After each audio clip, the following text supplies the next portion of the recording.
اگلا سوال ہے، شبان المعظم 1440 ہجری کا دوسرا عشرہ شروع ہو چکا ہے۔ کل 15 شبان کی رات کو ہونے والی شب برات سے متعلق احادیث کو تو آپ ضعیف بلکہ موضوع تک سمجھتے ہیں، جبکہ دوسری طرف آپ آج 15 شبان کے روزے کے بھی قائل ہیں۔ جب 15 شبان کی رات کی وہ فضیلت ہی ثابت نہیں تو 15 شبان کا روزہ کہاں سے ثابت ہو گیا؟ وہ یہ دو الگ باتیں میرے بھائی، ان کو کمپیئر نہ کریں۔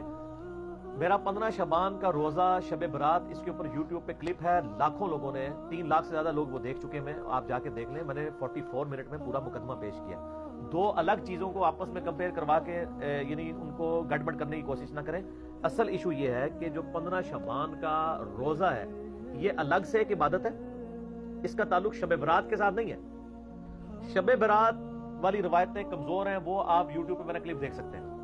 15 شبان کا روزہ اس کی الگ سے فضیلت آئی ہے، شب برات کی وجہ سے نہیں، الگ سے۔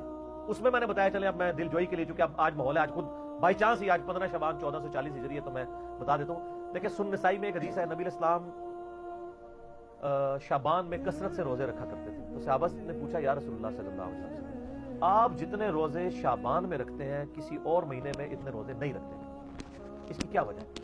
آپ صلی اللہ علیہ وآلہ وسلم نے فرمایا کہ یہ وہ مہینہ ہے کہ جس مہینے میں نامہ اعمال اللہ تعالیٰ کے حضور پیش ہوتے ہیں، اور میری یہ خواہش ہے کہ جب میرا نامہ اعمال اللہ کے حضور پیش ہو تو میں اس وقت روزے کی حالت میں ہوں شعبان میں۔ اس لیے میں کثرت سے روزے رکھتا ہوں کہ شعبان میں نامہ اعمال اللہ تعالیٰ کی بارگاہ میں پیش ہوتے ہیں، میری خواہش ہے کہ جب میرا نامہ اعمال اللہ تعالیٰ کی بارگاہ میں پیش ہو تو میں روزے کی حالت میں ہوں۔ حتیٰ کہ بخاری و مسلم میں حدیث ہے کہ نبی صلی اللہ علیہ وآلہ وسلم شعبان المعظم کے پورا مہینہ میں ہی روزہ رکھا کرتے تھے، پورے مہینہ۔ ایک حدیث میں بخاری مسلم کی آتی ہے کہ اما عائشہ سلام اللہ علیہا کہتی ہے کہ نبی علیہ السلام شعبان میں کثرت سے روزے رکھتے تھے، اور ایک حدیث صحیح مسلم کی آتی ہے کہ پورا مہینہ ہی روزہ رکھتے تھے۔ اچھا، البتہ صحیح مسلم میں ایک حدیث ہے کہ نبی صلی اللہ علیہ وآلہ وسلم نے فرمایا کہ کوئی شخص بھی رمضان سے 2-3 دن پہلے روزہ نہ رکھے، یعنی رمضان کو پروٹوکول دینا کہ وہ مطلب روزے رکھ رہا تھا، رمضان کے لیے وہ روزے روک لے، لیکن آپ نے ساتھ اجازت دی کہ اگر کوئی شخص پورے مہینے کے رکھ رہا ہے اس کو اجازت ہے، لیکن کوئی خاص آخری دنوں کو نہ، آخری عشرے کو ٹارگٹ نہ کرے تاکہ رمضان کا پروٹوکول برقرار رہے۔ جس طرح کہ صحیح مسلم میں حدیث ہے کہ نبی صلی اللہ علیہ وآلہ وسلم جس جگہ پہ آپ نے فرض نماز پڑھی ہے نا، وہاں پر نفلی نماز پڑھنے سے یعنی ترغیب دلاتے تھے کہ نفل کو اس سے ہٹ کے پڑھا جائے تاکہ فرض کا پروٹوکول اپنی جگہ رہے۔ تو ایک حدیث ہے بخاری اور مسلم میں کہ ایک صحابی کہتے ہیں کہ مجھ سے نبی صلی اللہ علیہ وآلہ وسلم نے فرمایا، کیا تم نے سرر شعبان کا روزہ رکھا ہے؟ تو انہوں نے کہا نہیں یا رسول اللہ۔ تو آپ نے فرمایا، اب جب شعبان کا مہینہ گزر جائے، رمضان بھی گزر جائے، تو شوال کے مہینے میں تم 2 روزے رکھ لینا۔ یہ سرر شعبان کیا ہے؟ یہ سرے کا لفظ اردو میں بھی استعمال ہوتا ہے، سرر عربی میں کہتے ہیں کنارے کو۔ اب اس میں 3 موقف یعنی محدثین کے آتے ہیں کہ اس کنارے سے مراد کیا ہے۔ بعض کہتے ہیں اس سے مراد ہے شعبان کے پہلے عشرے کے روزے، بعض کہتے ہیں کہ اس سے مراد آخری عشرے کے روزے ہیں، لیکن آخری کے تو ہو نہیں سکتے کیونکہ نبی علیہ السلام نے آخری عشرے میں روزے رکھنے کی اجازت صرف اس کو دی ہے جو شروع سے رکھ رہا ہو، اسپیشل آخری رکھنے کی، تو اس سے تو آپ اسپیشل پوچھ رہے ہیں، تم نے سرر شعبان رکھا ہے، وہ تو فارغ ہو گیا۔ پہلے والا سرا بھی نہیں ہے، اس کی وجہ یہ ہے کہ صحیح مسلم میں ایک حدیث ہے، نبی علیہ السلام نے کیٹاگوریکل فرمایا، کیا تم نے اس مہینے کے سرہ میں روزہ رکھا ہے؟ سرہ عربی میں کہتے ہیں ناف کو، ناف سینٹر میں ہوتی ہے، آلموسٹ سینٹر آف گریوٹی ہوتا ہے بندے کا، وہ نماز میں بھی آتا ہے نا، تحت السرہ فوق السرہ، ناف کے اوپر ناف کے نیچے، تو اس میں الفاظ ہیں سرہ کا روزہ رکھا ہے سینٹر کا۔ تو انہوں نے کہا نہیں یا رسول اللہ، تو آپ فرمایا پھر یعنی شوال میں 2 روزے رکھنا۔ تو سرہ جو ہے نا جی وہ 15 ہی بنتی ہے سینٹر میں، اور ویسے عمومی سنت بھی ہے، بخاری و مسلم میں یہ حدیث موجود ہے کہ نبی علیہ السلام فرمایا جو مہینے میں 3 روزے رکھ لے وہ گویا ایسا ہے کہ روزانہ روزہ رکھنے والا ہے۔ اور بخاری مسلم میں یہ بھی حدیث موجود ہے کہ نبی صلی اللہ علیہ وآلہ وسلم مہینے میں 3 روزے رکھا کرتے تھے۔ اور سنن نسائی کے اندر ابو داؤد میں حدیث موجود ہے کہ آپ صلی اللہ علیہ وآلہ وسلم چاند کی 13، 14 اور 15 ہر مہینے کی روزہ رکھا کرتے تھے۔ تو اس میں 15 شعبان تو ویسے ہی آ جاتا ہے، 15 شعبان سے کون سی چیڑ ہے؟